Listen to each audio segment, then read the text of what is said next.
আসসালামু আলাইকুম ওয়া রাহমাতুল্লাহি ওয়া বারাকাতুহু।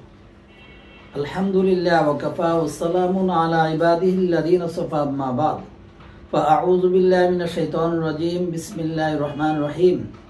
ওয়াত্তাবাউ মা তাতলু শায়াতিনু আলা মুলকি সুলাইমান ইলা আখিরিল আয়া।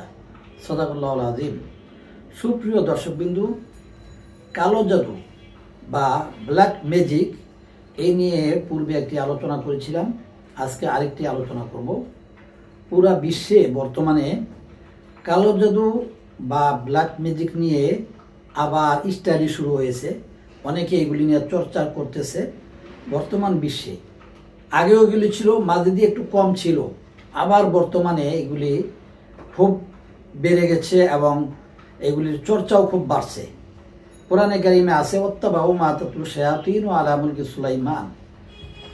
সুলাইমান আলাইহিস সালাতু ওয়াস সালামের জমানা হয়েছিল। এগুলিকে অস্বীকার করার কোনো রাস্তা নেই। তবে আপনি কিভাবে বুঝতে পারবেন যে কালো জাদু বোঝার কিছু উপায় আছে। আমি পূর্বে একটি আলোচনাতে বলেছিলাম, আজকেও কিঞ্চিত আলোচনা করব। 1 নাম্বার, যারা কালো জাদু করে তারা আপনাকে আপনার নাম এবং আপনার মাতার নাম অর্থাৎ আপনার মার নাম জিজ্ঞেস করবে, আপনার বাবার নাম, ভাই বেরাদারদের নাম জিজ্ঞেস করবে না। যখনই আপনার নাম এবং আপনার মায়ের নাম জিজ্ঞেস করবে তখন আপনি বুঝে নেবেন যে এই লোকটা কালো জাদু করনেওয়ালা, অথবা আপনার এই তথ্য নিয়ে যারা জাদু টোনা করে তাদের কাছে দিবে। 2 নাম্বার, যারা কালো জাদু করে তারা বলবে কালো কাক, কালো বিড়াল, কালো বকরি, কালো গরু এইগুলি চাবে আপনার নিকট।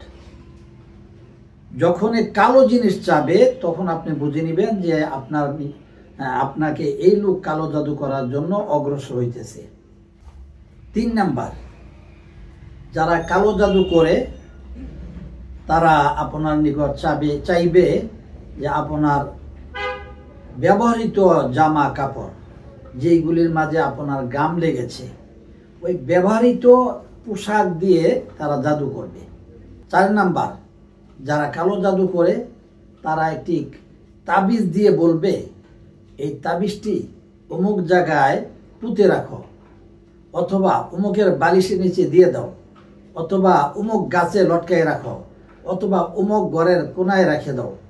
এইভাবে এই জিনিসগুলি যখন বুঝতে পারবেন অথবা টের পাইবেন বা জানতে পারবেন তখনই বুঝতে পারবেন যে এই লোকরা কালো জাদু করে অথবা আপনার থেকে এইগুলি সংগ্রহ করে নিয়ে যারা জাদু টোনা করে তাদেরকে দেয়।